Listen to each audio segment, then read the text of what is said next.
Hello students, welcome to your channel learn with logic by Manjot Singh. आज हम start करेंगे जी chapter number 9। ठीक है जी। लास्ट चैप्टर बच्चे के 8 चैप्टर था trigonometry and this chapter is applications of trigonometry. Clear है कि जैसे ट्रिग्नोमेट्री बच्चों आपने समझ रखा है कि ट्रिग्नोमेट्री में हमने रेशियोज की थी, ठीक है, उसको वैल्यूज फाइंड करना किया था। इस चैप्टर में देखेंगे कि ट्रिग्नोमेट्री आपकी यूज़ कहाँ पे होगी। ठीक है, आप ट्रिग्नोमेट्री पढ़ रहे हो, आपको पता है साइन निकलेगा, ऐसे कॉस की वैल्यू निकलेगी, टैन निकलेगा, लेकिन बच्चों उस रेशियोज को यूज़ कहाँ पे करना है। ठीक है, आज हम वो देखेंगे। बेसिकली ट्रिग्नोमेट्री रेशियोज बच्चे आपकी मैथमेटिक्स में कोई सबसे ज़्यादा यूज़फुल चीज़ है, तो बच्चों प्रैक्टिकली में ट्रिग्नोमेट्री रेशियोज है जो इस चैप्टर में हम देखेंगे। जो बच्चे ब्रिजेस बनते हैं, बिल्डिंग्स बनते हैं, उनकी हाइट, उनका बच्चों एंगल देखना है, कैसे कितनी हाइट पे होगी, कितनी उसकी बच्चों दूरी होगी, कितनी उसकी, सब कुछ ट्रिग्नोमेट्री रेशियोज लगा के ही फाइंड किया जाता है। क्लियर है जी। सो आज वही चीज़ हम देखेंगे, applications of trigonometry. In other words, इस चैप्टर का बच्चों सेकंड नेम अगर देना हो तो जैसे उसका क्या नेम है जी, heights and distances. Heights and distances कि हमें क्या है जी, हाइट फाइंड करनी होती है किसी भी टावर, बिल्डिंग, किसी भी चीज़ की पोल की, एंड उसका डिस्टेंस फाइंड करना होता है कि एक पॉइंट से उसका क्या डिस्टेंस है। क्लियर है बच्चों। अब इसको कैसे सॉल्व कैसे करना है। सपोज सबसे फर्स्ट कंडीशन, जैसे मैं बच्चे ऑलवेज बोलता हूँ, सबसे पहले इस चैप्टर के इंट्रोडक्शन से पहले आपको स्टेप, इसको किस तरह किस स्टेप में फॉलो सॉल्व करना है। अवर फर्स्ट स्टेप इज, ठीक है जी, क्या है बच्चों, स्टेटमेंट को क्या करना है, मैं ऑलवेज बोलता हूँ बच्चे क्या करना है जी, डायग्राम में कन्वर्ट करना है विद प्रॉपर क्या उसके क्रेडेंशियल्स, ठीक है जी, वैल्यूज, एवरीथिंग बच्चे प्रॉपर लिखनी है। So first step is to convert the statement into diagram. Clear. Second step बच्चों क्या है जी, वो क्या है कि कोटेशन है जी। Quotation means what we have to find, हमें क्या फाइंड करना है बच्चों, उसकी एक इक्वेशन, उसकी एक कोटेशन लिखनी है जी। स्टेटमेंट से डायग्राम बन गया, ओके। डायग्राम क्यों बनाया, क्या फाइंड करना है उसमें से, वो हम देखेंगे। Quotation, these are two journal rules जो आपके सभी चैप्टर मैथमेटिक्स में आप अप्लाई करोगे तो आपका मैथमेटिक्स बच्चों इजी, बहुत इजी हो जाएगा। अब थर्ड रूल जो स्पेसिफिकली बच्चों इस चैप्टर से रिलेटेड है, हमें क्या करना होता है जी, आइडेंटिफाई करना होता है बच्चों। मीन्स और टू ऑब्जर्व, जैसे आइडेंटिफाई करना होता है, क्या आइडेंटिफाई करना होता है बच्चों, राइट एंगल्ड ट्रायंगल। ठीक है, मीन्स राइट एंगल ट्रायंगल हमें क्या करने होते हैं बच्चों, आइडेंटिफाई करने होते हैं। वो आइडेंटिफाई क्यों करने होते हैं, because as you all know कि ट्रिग्नोमेट्री बच्चे कहाँ पे लगेगी हमारी, जहाँ पे एंगल क्या होगा बच्चों आपका, ट्रायंगल क्या होगा, 90 डिग्री का, मीन्स राइट एंगल ट्रायंगल होगा। क्लियर है। This is your third step and this is a most important step, क्योंकि स्टूडेंट्स सबसे ज़्यादा गलती ही इसी स्टेप में करते हैं। क्लियर है बच्चों। एंड थर्ड फोर्थ स्टेप वो वेरी कॉमन है। Fourth and fifth step just क्या है बच्चों, अप्लाई दी, क्या करना है, फॉर्मूलाज, एंड देन क्या करना है बच्चों, इसमें वैल्यूज फिल कीजिए एंड सिंपली क्या निकलेगी बच्चों, आंसर। क्लियर है बच्चों। So these are the steps which are to be used in this chapter. ठीक है, basically these steps are general steps which are to use in every each and every chapter, but this third step is specifically for this chapter. We have to identify which are two right angles, three right angles, which triangles are to be used, which triangle are to be used in this sum to solve this sum. Clear है जी, कौन से triangle हमने उठाने हैं जिसमें से हमें value find हो जाए, कौन से 90 वाले एंगल ट्रायंगल्स हैं। सो इस चीज़ को अपने ध्यान रखना है। क्लियर है जी। So first step statement to diagram, second step quotation, diagram को देके कोटेशन बनानी है कि हमें what we have to find, हमें फाइंड क्या करना है। थर्ड स्टेप फाइंड करने के लिए कौन से राइट एंगल ट्रायंगल हमने उठाने हैं, कौन से यूज होंगे, and fourth step is apply the formula, and last is फॉर्मूले में वैल्यूज क्या कीजिए बच्चों, पुट कीजिए and find your answer. Clear है। अब बच्चों नेक्स्ट देखो, ये तो हमारा हो गया क्या था जी, कि क्या क्या कौन से स्टेप यूज होंगे। क्लियर है। अब देखो बच्चों, क्वेश्चंस इस सब में किस टाइप के आएंगे, कैसे हम इसे सॉल्व करेंगे। डन है जी। देखो बच्चों, कोई भी सपोज हमारे पास ये एक राइट एंगल ट्रायंगल है। ये अप्रोच बच्चों एक बार आपने ध्यान से समझ लेना, तो आपका कि आप इस चैप्टर में क्या आपका कोई भी सम इस टॉपिक से रिलेटेड कोई भी हो गलत नहीं होगा जी। सपोज ये हमारे पास ट्रायंगल है जी A B C, A B C, and this is right angle triangle. अब उन्होंने बोल रखा है कि देखो हमें सम किस टाइप के आएंगे। ठीक है, चलो ये ट्रायंगल बना कैसे मैं वो भी बताता हूँ आपको। वो बोल रहे हैं सम में बोल रखा है कि सपोज ये हमारे पास एक ग्राउंड है जी, ग्राउंड पे क्या है, बिल्डिंग है, एंड बिल्डिंग को क्या है जी, कोई या इस पॉइंट से क्या हो रहा है, कोई पर्सन क्या कर रहा है बच्चों, ऑब्जर्व कर रहा है। क्या कर रहा है, ऑब्जर्व कर रहा है। क्लियर। अब ऑब्जर्व कर रहा है एंड बच्चों इसमें एक थिंग यूज हो रही है, दैट इज एंगल। कि यहां से जब वो ऊपर को देख रहा है बच्चों, इस पॉइंट से जब ऊपर को देखा जाएगा तो एंगल कितने का बनेगा, मैं बताता हूँ, एंगल पे भी आऊँगा। कितने का एंगल बनता है बच्चों, 60 डिग्री। सपोज कोई भी एंगल। अब ये एंगल क्या है, क्लियर है जी। अब ये एंगल क्या है, देखो बच्चों इस चैप्टर में ना जी, इस चीज में दो टाइप के बच्चों हमारे पास क्या होंगे जी, एंगल यूज होंगे। वो कौन कौन से बच्चों एंगल हैं, फर्स्ट इज ये एंगल क्या है बच्चों, angle of elevation. This is angle of elevation.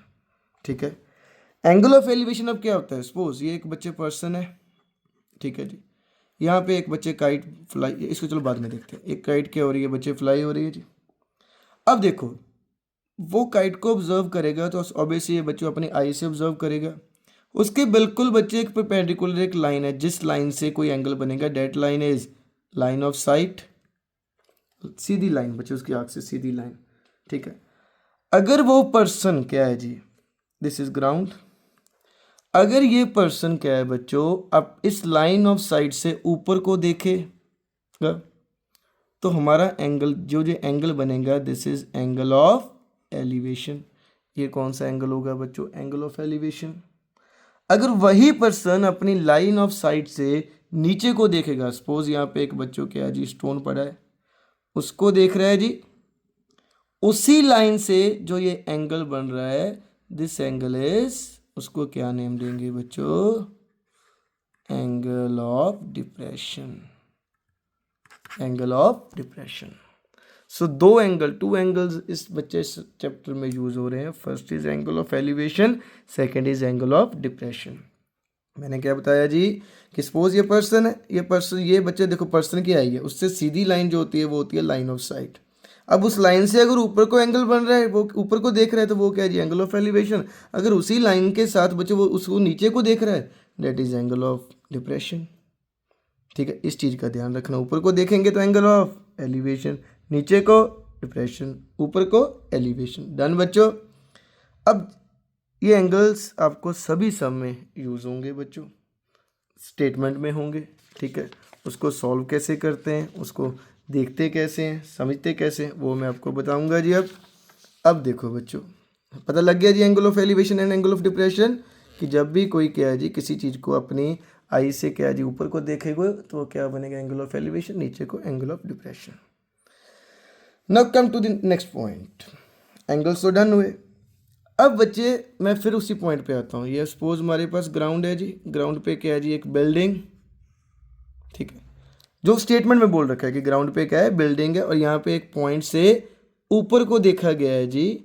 जब ऊपर को देखा गया है तो मीन्स यहाँ पे एक एंगल बनेगा, एंड दैट एंगल इज, वो क्या दी, एंगल ऑफ एलिवेशन। कुछ भी हो सकता है, 30 डिग्री, 50 डिग्री, 60 डिग्री। ठीक है, अब ये तो हमें समझ लग गया। अब बच्चे हम इसे सॉल्व कैसे करते हैं।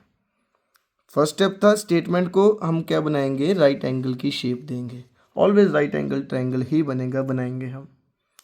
अब बच्चे होगा क्या, स्टेटमेंट के अकॉर्डिंग ना जी, आपको देखो 3 साइड्स हैं, these are the 3 sides. Basically हमें पता है, जैसे ये परपेंडिकुलर बोलते हैं, इसे बेस है, ये क्या है जी, हाइपोटेन्यूज। बट ये हाइपोटेन्यूज तो बच्चे आपका क्या है, एक बात ध्यान रखना, ऑलवेज क्या रहेगा बच्चों, सेम रहेगा। एच क्या रहेगा, ऑलवेज आपका सेम रहेगा जी। हाइपोटेन्यूज विल, इस ट्रायंगल में हाइपोटेन्यूज सेम रहेगा। अब बात आती है परपेंडिकुलर एंड बेस की। वो बच्चे क्या है जी, एंगल के अकॉर्डिंग चेंज होते रहते हैं।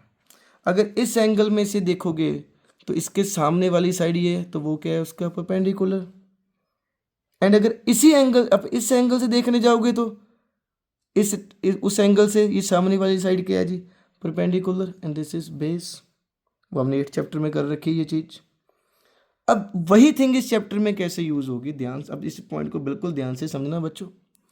देखो जी, स्टेटमेंट में क्या होगा कि जब आपका राइट एंगल ट्रायंगल बन गया स्टेटमेंट से, अब तीनों साइड्स में से बच्चों आपको एक साइड क्या होगी जी, गिवन होगी। वन साइड क्या होगी, आपको ऑलवेज गिवन होगी। जो गिवन साइड है, सपोज ये साइड आपको गिवन है, उस गिवन साइड को आप बच्चे यहाँ पे मार्क कर दोगे। क्लियर। एंड एक साइड आपको क्या होगी जी, फाइंड करनी होगी, कोई भी हो सकती है इन दोनों में। जो चीज आपको फाइंड करनी है बच्चों, उस पर आप क्या डालो, क्वेश्चन मार्क। एक बार फिर से बोल रहा हूं, एक साइड आपको ऑलवेज क्या होगी बच्चों, गिवन होगी, और एक साइड आपको क्या करनी होगी जी, फाइंड करनी होगी। जो चीज गिवन होगी उसको आप लिख दीजिए, एंड जो आपने फाइंड करनी है बच्चों, उस पर क्या डाल दो, आप क्वेश्चन मार्क डाल दो। ये तो सिंपल चीज है। अब आपका जो भी एंगल ऑफ एलिवेशन गिवन होगा, चाहे यहाँ पे हो, चाहे एंगल ऑफ डिप्रेशन, कुछ भी हो बच्चे ट्रायंगल के अकॉर्डिंग, एक साइड गिवन, एक साइड क्या है, फाइंड करनी है। एक साइड गिवन, एक साइड फाइंड। अब उन दोनों का बच्चे इस एंगल से रिलेशन फाइंड करो। रिलेशन मीन्स इस एंगल के अकॉर्डिंग ये वाली जो गिवन साइड है वो क्या है, उसका, उसके बिल्कुल सामने है, मीन्स ये क्या है, इसका परपेंडिकुलर। यहाँ पे P डाल दो। यहाँ पे देखो 3 चीज़ें होती है ना, P, B एंड H। इस एंगल के हिसाब से जो साइड गिवन है वो क्या है, उसका परपेंडिकुलर। हमें फाइंड क्या करना है, ये वाली साइड फाइंड करनी है। अब इस एंगल के अकॉर्डिंग ये वाली साइड क्या है बच्चों, आपकी बेस। उस एंगल के अकॉर्डिंग देखना है, वो क्या है, बेस। अब क्या हुआ, आपके पास 2 वर्ड्स आ गए बच्चों, P and B। P and B। अब देखो P एंड B बच्चों क्या होता है, कौन से फॉर्मूले में इकट्ठे आ रहे हैं जी। अब 2 वर्ड्स हो गए, इन दोनों वर्ड्स को इकट्ठे देख लो किस फॉर्मूले में आ रहे हैं बच्चों। ये फॉर्मूला था साइन का, ये कॉस का, दिस इज ऑफ tan। किस फॉर्मूले में आए जी, tan के फॉर्मूले में। सो आपका कौन सा फॉर्मूला अप्लाई होगा यहाँ पे, tan का। सो एंगल कौन सा है, 30। सो ऐसे आपको बच्चे पता चलेगा कि यहाँ पे ट्रायंगल कौन सा ट्रिग्नोमेट्री रेशियो यूज होनी है। ठीक है जी। स्टेटमेंट के अकॉर्डिंग आपने स्टेटमेंट में आपको राइट एंगल ट्रायंगल में कन्वर्ट करोगे।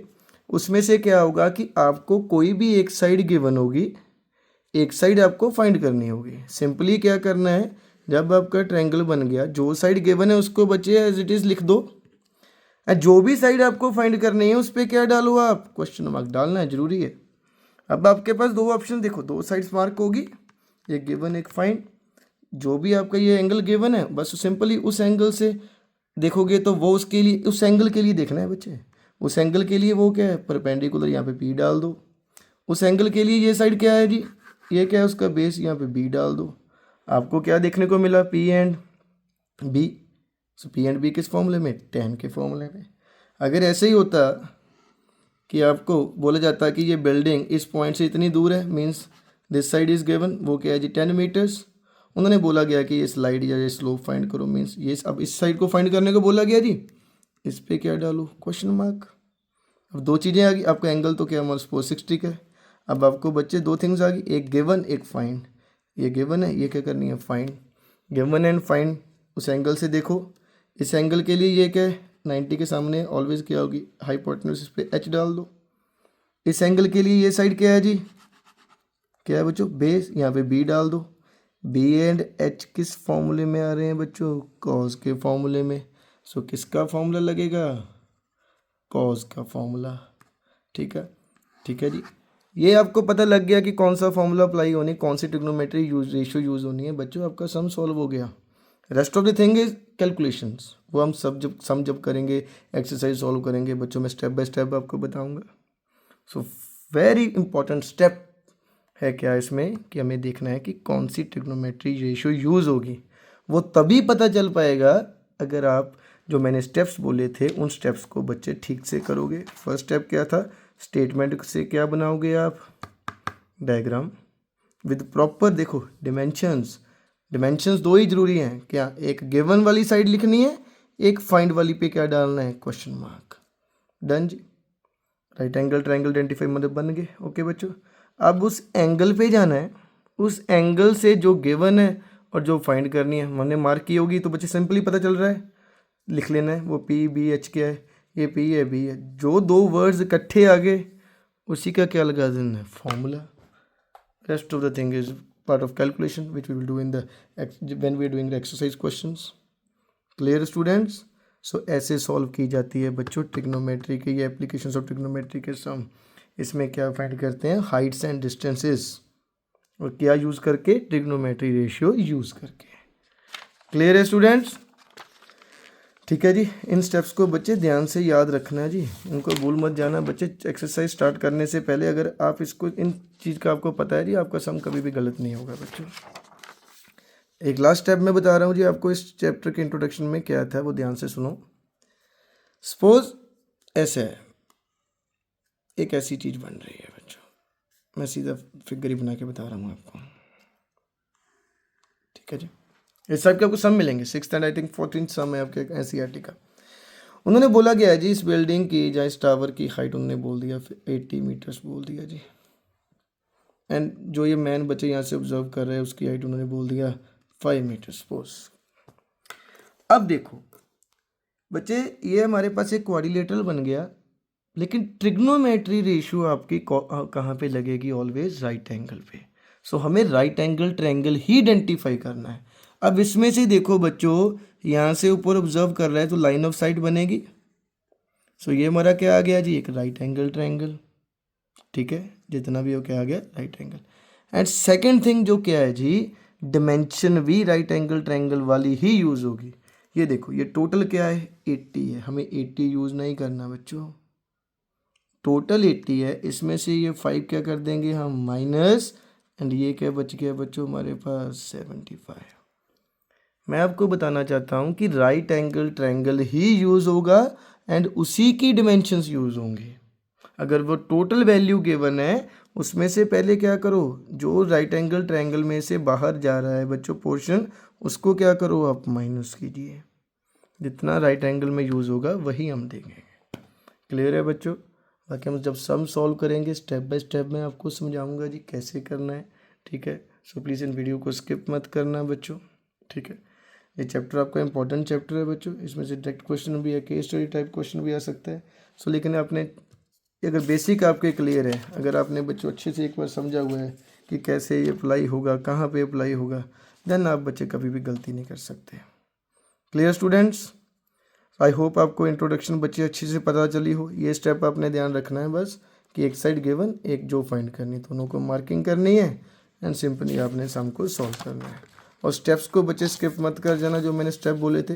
फर्स्ट स्टेप क्या करना है, स्टेटमेंट से डायग्राम बनाना है जी, फिर हमने लिखना है क्या, हमने क्या फाइंड करना है, फिर हमने most important thing is identify करना है कौन से राइट एंगल ट्रायंगल्स है, फिर फॉर्मूला अप्लाई करना है। फॉर्मूला देखो बच्चे कैसे अप्लाई करना है, एक साइड गिवन वाली होगी, एक साइड हमें क्या करनी होगी बच्चे फाइंड, इन दोनों से बच्चे हमें पता चलेगा कि विच फॉर्मूला, कौन सा फॉर्मूला हमारा अप्लाई होगा।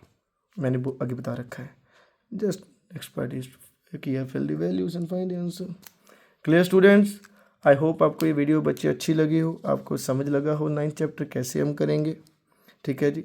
हम इसके सम स्टार्ट करने वाले हैं बच्चों नेक्स्ट पार्ट में। सो स्टेप बाय स्टेप आपको सोल्यूशन मिलेंगे जी, NCERT के एक्स्ट्रा क्वेश्चंस भी प्रोवाइड करूंगा बच्चों, केस स्टडीज़ भी आपको मिलेंगी, ठीक है। सो प्लीज़ हमारे channel learn with logic by Manjot Singh को सब्सक्राइब करना बच्चों, आपको सभी चैप्टर्स स्टेप बाय स्टेप यहाँ पे मिलेंगे जी। Thank you so much students.